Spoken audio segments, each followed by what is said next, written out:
say brother and sister around here. It's because we're a family and it's both us on here. When one has the hardest, we all share the tears and rejoice in His victory in this family so near. I'm so glad I'm a part of the family of God. I've been washed in the fountain, cleansed by His blood. Join hands with Jesus as we travel this road. For I'm part of the family of God.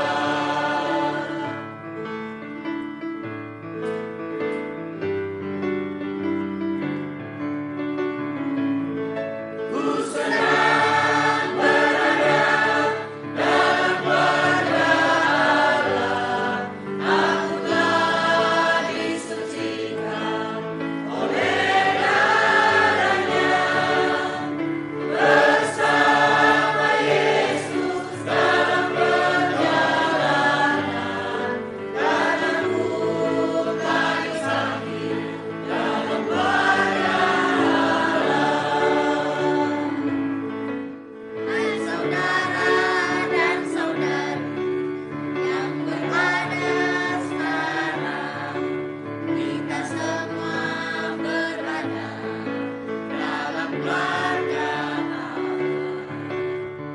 Bila kau bersusah, Yesus akan tolong dan mendapat kemenangan dalam keluarga Allah.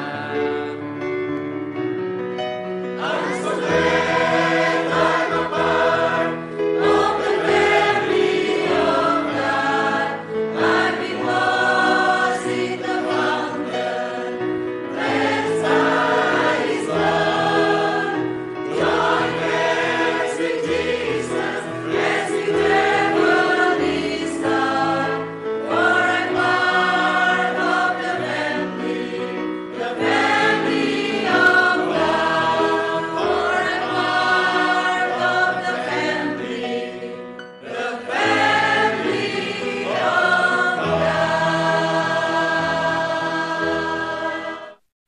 Pulang ke rumah.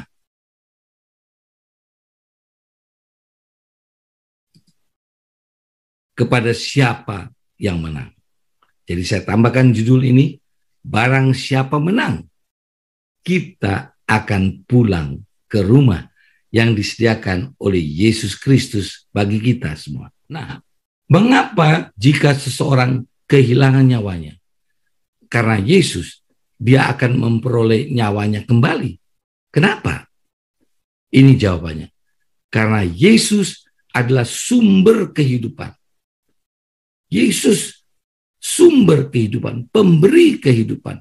Dia bisa membangkitkan orang yang sudah mati sekalipun. Lazarus sudah 4 hari mati, sudah membusuk jasadnya. Yesus datang dan berkata, akulah kebangkitan itu. Dia bangkitkan Lazarus kembali. Dan Yesus berkata, kata Yesus kepadanya dalam Yohanes 14 ayat 6, akulah jalan dan kebenaran dan hidup. Tidak ada seorang pun yang datang kepada Bapa kalau tidak melalui aku. Akulah jalan itu. Saya senang dengan doa saudara-saudara kita kaum muslim di surah Al-Fatihah mereka. Mereka berdoa setiap hari, setiap waktu. Ihdina sirotol mustaqim. Tunjukkanlah aku jalan yang lurus itu. Saudaraku, Yesus berkata, akulah jalan, dan dia adalah jalan yang lurus itu. Semoga doa kita terkabul. Allah akan menunjukkan kepada kita jalan yang lurus itu, sirotol mustaqim. Nah, beberapa kali kami pergi ke Israel dan pergi ke tempat ini. Ini tempat yang sakral, tempat yang indah, luar biasa. Kuba ini terbuat dari emas, dilapisi emas. Sponsor dari kerajaan Jordania. Nama tempat ini adalah Dome of the Rock, atau diterjemahkan ke dalam bahasa Indonesia, kubah batu. Di sini ada satu batu yang besar, dan menurut kepercayaan saudara-saudara kita umat Muslim, di tempat inilah Nabi Muhammad memiliki 7 tokong rambut yang tersimpan di sana. Dan melalui batu itu, Nabi mereka, Nabi Muhammad, terbang katanya ke langit yang ke-7 menggunakan kendaraan burak. Dan di tempat ini yang menarik sekali adalah saudara lihat tulisan-tulisan dalam bahasa Arab. Di tulisan-tulisan ini adalah kutipan-kutipan dari Al-Quran. Kebanyakan dari tulisan-tulisan bahasa Arab ini adalah ayat-ayat tentang Isa Al-Masih, tentang Yesus Kristus yang ada di Al-Quran. Saya tidak karang-karang, saudara bisa dapatkan di berbagai sumber-sumber yang ada. Salah satu ayat yang dituliskan di sana adalah yang terdapat di kitab suci umat Islam yang ditinggikan tentang Yesus Kristus atau tentang Isa Al-Masih dalam surah Ali Imran, surah 3 ayat 55. Bunyinya, it's qololahu ya Isa ini mutawafika warafiuka ilayah wa mutahiruka minaladina kafaru wa jailu ladina tabauka fauka ladina kafaru ila yomil kiamati. Tidak kelihatan? Oh, apakah saudara tidak bisa melihat gambarnya? Kami bisa lihat gambar pendeta misa di Dome of the Rock. Tapi ayat-ayat Al-Quran bisa dilihat? Bagaimana sekarang? Masih gelap, pendeta, tidak ada gambar. Pak Alan ada di sini? Oh, sudah pendeta. Sudah kelihatan? Sudah. Oke. Begitu. Jadi ini terjemahannya tadi, ayat Al-Quran tadi, surah 3, surah keluarga Ali Imran. Dikatakan sana, ingatlah, itzqalalahu, ya Isa, ketika Allah berfirman, hai Isa, ini mutawafika, aku akan menyampaikan kamu kepada akhir ajalmu. Wa mutawafika dari kata wafat, aku akan mewafatkan engkau. Lalu dikatakan warafiuka, wadan rafiuka, dan aku akan mengangkat engkau ilayah kepadaku. Wa mutahiruka, dan tahir dari kata tahir, dan aku akan membersihkan, aku akan menyucikan engkau minaladina kafaru, dari orang-orang yang kafir. Itu terjemahan langsung, saya ambil dari Al-Quran, dari orang-orang yang kafir. Jadi Isa Al-Masih akan dibersihkan dari orang-orang yang tidak percaya, orang-orang kafaru. Jadi orang-orang yang tidak percaya Isa itu adalah orang-orang kafaru, orang-orang kafir terjemahnya. Wa jailu ladina tabauka, dan menjadikan orang-orang yang mengikuti engkau fauka artinya di atas, mengungguli, lebih unggul dari orang-orang yang kafir, yang tidak percaya Isa. Jadi orang yang tidak percaya Isa adalah orang yang disebut kafir. Firman Allah yang ditulis di Al-Quran surah Ali Imran surah 3 ayat 55. Ila itu sampai yomil kiamati, sampai hari kiamat. Jadi orang yang tidak percaya Isa itu lebih rendah dibandingkan dengan orang yang mengikut engkau. Tabauka, orang yang mengikut engkau. Kemudian ayat yang ke-56, saya sangat berterima kasih atas ayat surat dari buku Al-Quran yang ditinggikan. Dan di ayat ini, di ayat yang ke-56 dikatakan, Fa'ama ladina kafaru fau atsibuhum atsaban syadidan fi dunya wal akhirati wa malahum minasyirin.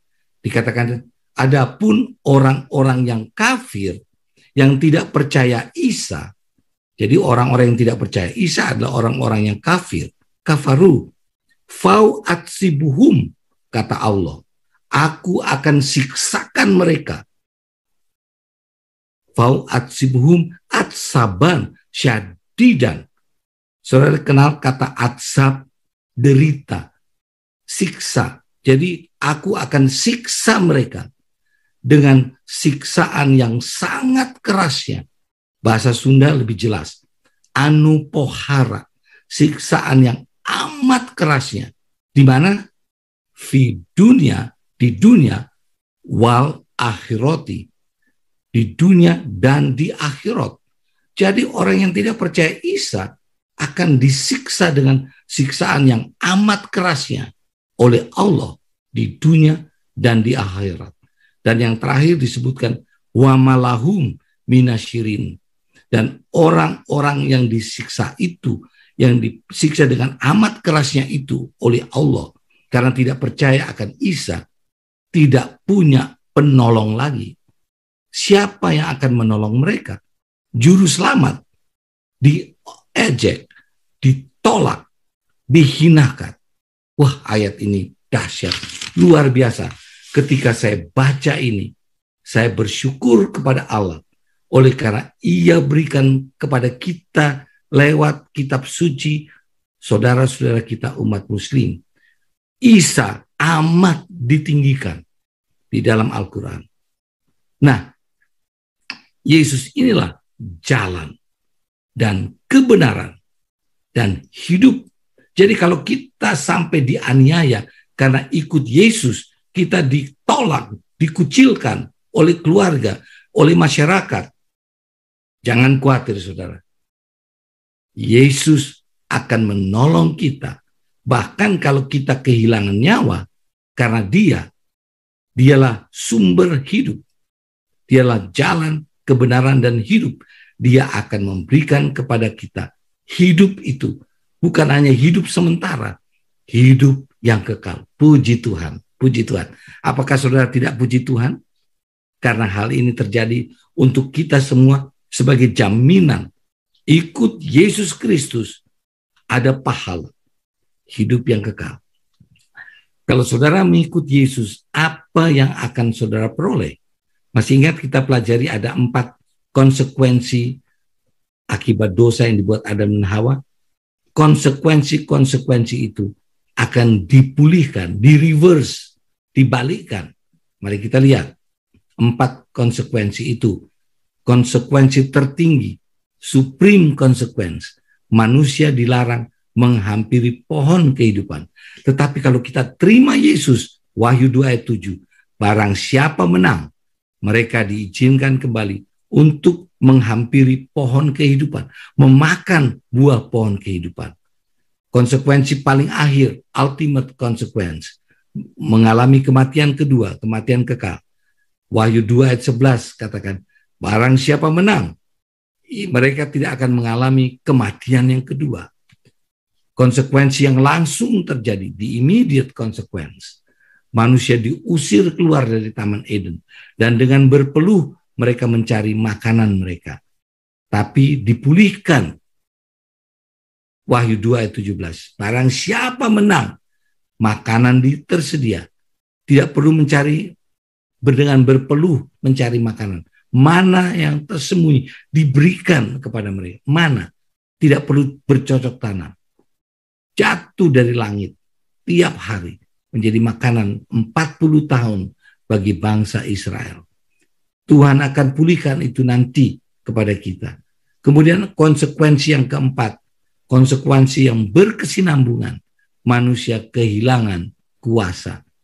Tapi Wahyu 2 ayat 26, barang siapa menang, kuasa dikaruniakan kembali. luar biasa Yesus Kristus itu. Barang siapa menang, ini tambahan yang lain, ia akan dikenakan pakaian putih yang demikian. Aku tidak akan menghapus namanya dari kitab kehidupan, melainkan aku akan mengaku namanya di hadapan Bapakku dan di hadapan para malaikatnya. Ini jaminan, kalau nama kita tersurat di buku kehidupan, kita artinya akan hidup kekal. Apa yang Yesus janjikan kepada mereka yang menang? Janji Yesus, Yohanes 14 ayat 1 dan 2. Janganlah gelisah hatimu, jangan khawatir, jangan cemas, jangan takut. Percayalah kepada Allah, percayalah juga kepadaku. Di rumah Bapakku banyak tempat tinggal. Jika tidak demikian, tentu aku mengatakannya kepadamu, sebab aku pergi ke situ untuk menyediakan tempat bagimu. Ayat 3, dan apabila aku telah pergi ke situ dan telah menyediakan tempat bagimu, aku akan datang kembali dan membawa kamu ke tempatku, supaya di tempat di mana aku berada, kamu pun berada. Itulah lagu yang kita nyanyikan, lagu tema kita. Datang segera. Yesus akan datang kembali, segera kedatangannya, menjemput kita, membawa ke tempatnya. Aku akan datang kembali membawa kamu ke tempatku. Siapa saja yang akan kita jumpai di sorga yang disediakan oleh Yesus itu? Yang pertama, kita akan melihat Allah. Wah, ini kerinduan saya, memandang akan Allah. Ayatnya Wahyu 22 ayat 3 dan 4, maka tidak akan ada lagi laknat, takhta Allah dan takhta Anak Domba akan ada di dalamnya, dan hamba-hambanya akan beribadah kepadanya, dan mereka akan melihat wajahnya, dan namanya akan tertulis di dahi mereka. Saudara lihat upah yang kita akan peroleh, kita akan melihat Allah. Berbagailah orang yang suci hatinya, Matius 5 ayat 8, karena mereka akan melihat Allah. Siapa lagi yang akan kita lihat di sorga? Kita akan melihat Yesus Kristus. Ya, mereka akan melihat wajahnya. Kita akan melihat Yesus Kristus. Selama ini yang kita lihat Yesus ada di lukisan-lukisan yang dibuat oleh manusia. Tapi nanti kita akan melihat Yesus langsung, muka dengan muka. Dan di dalam Kristus, Efesus 2 ayat 6, di dalam Kristus Yesus, ia telah membangkitkan kita juga dan memberikan tempat bersama-sama dengan dia di sorga. Kita hidup bersama dengan dia. Dia akan menjadi Immanuel, yang artinya Allah beserta kita selama-lamanya. Dan kota itu, Wahyu 21 ayat 23, tidak memerlukan matahari dan bulan untuk menyinarinya, sebab kemuliaan Allah meneranginya, dan Anak Domba itu adalah lampunya. Kita akan memandang dia terus-menerus selama-lamanya. Yang ketiga, kita akan melihat Roh Kudus. Ada orang yang tidak percaya adanya Roh Kudus, tapi kita akan melihat Roh Kudus di sorga.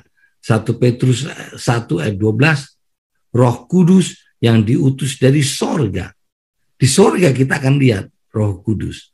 Lalu di Wahyu 22 ayat 17, roh dan pengantin perempuan itu berkata, marilah. Dan barang siapa yang mendengarnya, hendaklah ia berkata, marilah. Kita akan memandang, melihat Roh Kudus. Kita akan melihat malaikat.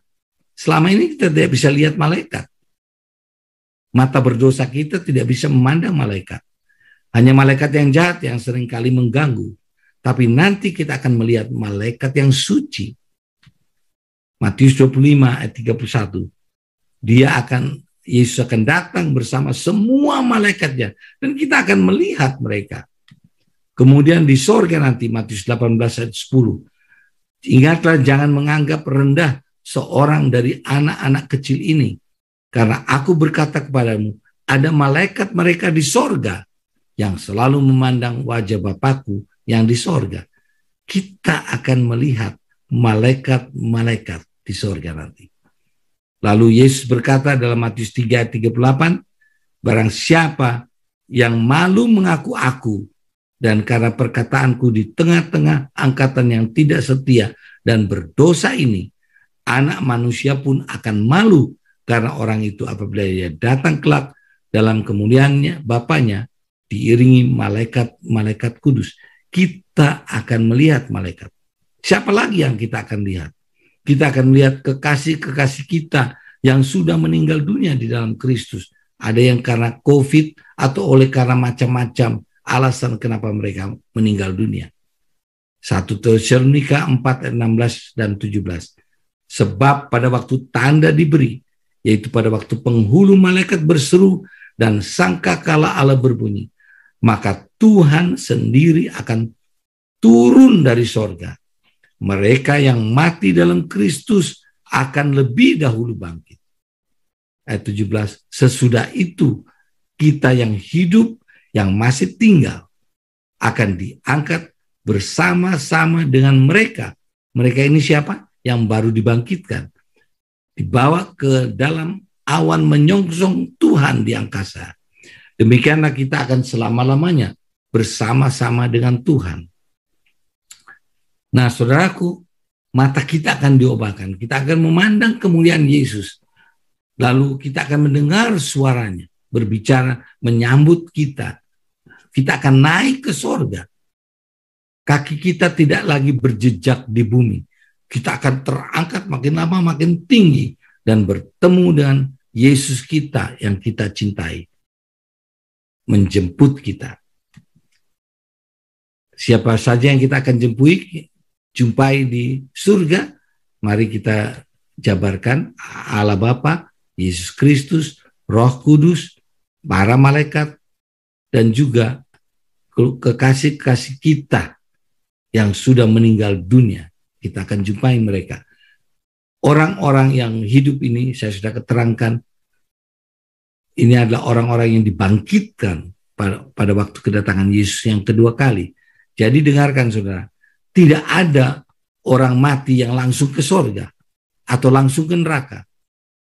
Karena apa? Karena Yesus datang mau jemput mereka, bangkitkan mereka dan jemput. Kalau orang-orang yang benar, yang mati sudah ada di sorga, sudah merayakan ulang tahun di sorga, seperti yang dipercaya orang. Oh, papa mama sudah ada di sorga. Bertemu dengan mereka-mereka yang lain di sorga. Belum, orang mati masih ada di kubur. Itu penipuan setan. Nanti waktu Yesus datang, baru kita akan berjumpa dengan mereka. Nah, mari kita lihat profil surga. Ada banyak tempat tinggal di sana. Ayatnya, Yohanes 14 ayat 2, saya sengaja tidak bacakan seluruhnya karena waktu. Jadi di rumah Bapakku banyak tempat tinggal. Tersedia banyak tempat tinggal untuk saudara dan saya dan keluarga kita. Dan orang-orang yang dibaptiskan hari ini.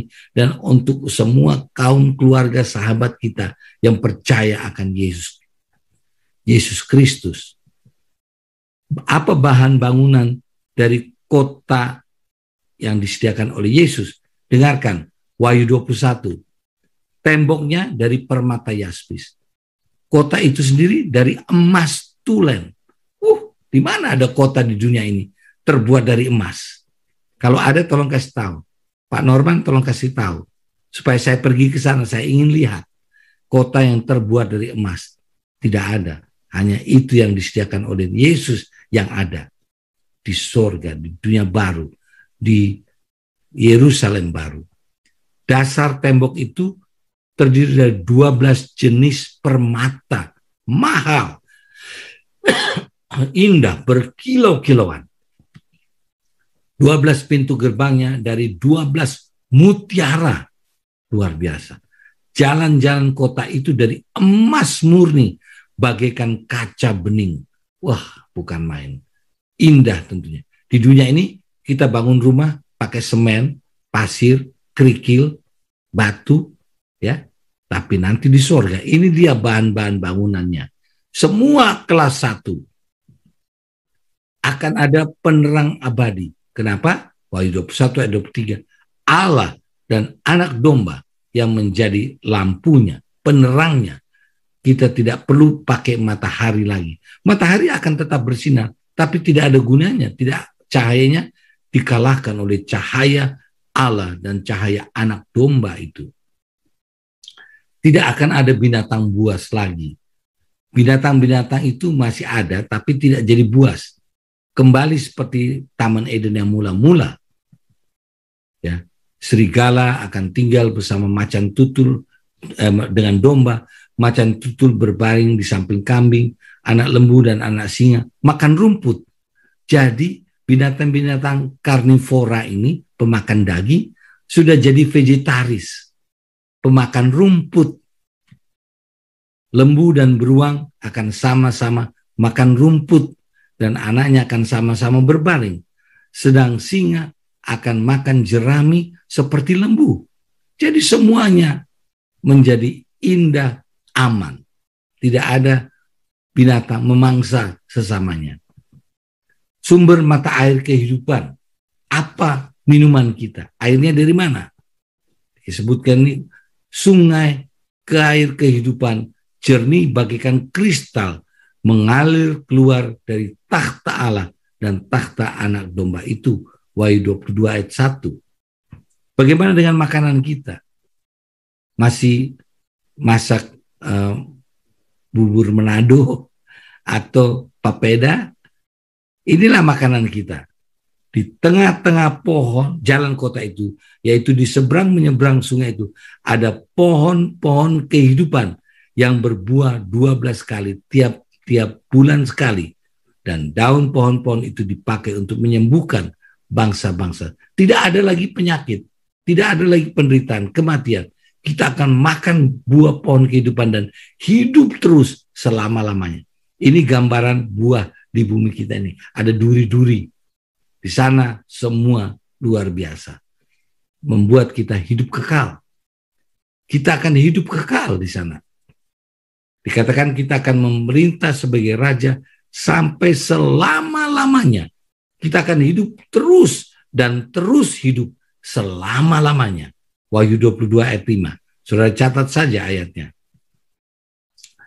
Sekarang apa saja yang tidak ada di sorga? Tadi yang ada di sorga. Sekarang yang tidak ada, kita cari-cari tidak ada di sana. Apa itu?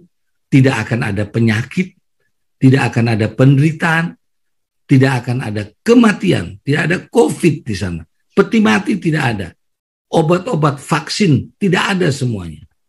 Wah, Dokter Inyo tidak memberikan ceramah COVID-19 lagi. Allah akan menghapus segala air mata dari mata mereka dan maut tidak akan ada lagi. Tidak akan ada lagi perkabungan atau ratap tangis atau duka cita, ponos artinya pain, rasa sakit. Itu semua yang lama telah berlalu. Tidak ada lagi. Kita tidak akan rasa-rasa sakit lagi. Tidak ada sakit gigi, sakit pening kepala, atau sakit-sakit yang lain lagi. Tidak ada pencuri, ngengat, dan karat. Tidak ada lagi di sana. Semua itu sudah berlalu. Tidak ada lagi yang mau merusak. Matius 6 ayat 20. Tidak ada ngengat, karat, dan pencuri yang membongkar serta mencurinya. Matius 6 ayat 20. Tidak ada cacat tubuh.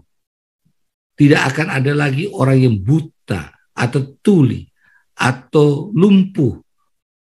Tidak perlu lagi pakai tanda handicap, orang yang cacat. Disediakan parkiran khusus. Kenapa? Mata orang-orang buta akan dibuka, dicelikan. Telinga orang-orang tuli akan dibuka. Orang lumpuh melompat seperti rusa. Mulut orang bisu akan bersorak-sorai. Bukan main. Satu tempat di mana tidak akan ada cacat tubuh lagi. Saya akan buang kacamata saya. Tidak perlu lagi pakai kacamata. Untuk melihat jauh berkilo-kilometer. Untuk membaca dan sebagainya. Tidak perlu lagi. Karena tidak ada cacat tubuh di dunia baru nanti. Tidak ada kenajisan, kekejian, dan dusta. Wahyu 21 ayat 27, tidak akan masuk ke dalamnya sesuatu yang najis. Orang kusta harus katakan najis, najis. Tidak ada lagi orang kusta di sana, tidak ada lagi kenajisan dari macam-macam penyebabnya. Tidak ada lagi orang yang melakukan kekejian. Tidak akan ada lagi perampok, pencuri, pembunuh yang melakukan kekejian. Tidak ada lagi dusta, tidak ada lagi penipu. Tetapi hanya mereka yang namanya tertulis di dalam kitab kehidupan anak domba. Kita sudah mau berakhir. Tidak ada kawin dan dikawinkan. Wah, bagaimana itu? Matius 22 ayat 30. Karena pada waktu kebangkitan orang tidak kawin dan tidak dikawinkan, melainkan hidup seperti malaikat di sorga. Wah, ini sesuatu yang lebih indah disiapkan oleh Allah. Lebih dari hanya gairah seksual. Orang berpikir, aduh, nggak enak kalau gitu di sorga. Tuhan sediakan yang jauh lebih baik daripada seksualitas, keinginan seksualitas kita. Tidak ada malam di sana. Wahyu 22 ayat 5, dan malam tidak akan ada lagi di sana. Kenapa? Tuhan Allah yang akan menerangi mereka, dan kita akan memerintah selama-lamanya. Siapa yang memungkinkan untuk kita masuk ke sorga? Siapa yang memungkinkan kita untuk memandang Allah? Siapa yang akan memungkinkan kita menikmati hidup yang kekal? Ini jawabannya. Yohanes 3 ayat 16. Karena begitu besar kasih Allah akan dunia ini, sehingga ia telah mengaruniakan anaknya yang tunggal, supaya setiap orang yang percaya kepadanya tidak binasa, melainkan beroleh hidup yang kekal. Saudaraku, Yesuslah yang membuat kita mungkin untuk memandang Allah, yang membuat kita mungkin untuk masuk ke dalam kerajaan surga, yang membuat kita mungkin hidup kekal selama-lamanya, yang membuat kita mungkin menikmati sukacita yang tidak pernah berakhir. Yesuslah yang memungkinkan kita memperoleh hidup yang kekal itu. Setelah saudara dibaptiskan, tetaplah setia sampai Yesus datang, karena ia telah berjanji, hendaklah engkau setia sampai mati, dan aku akan mengaruniakan kepadamu mahkota kehidupan.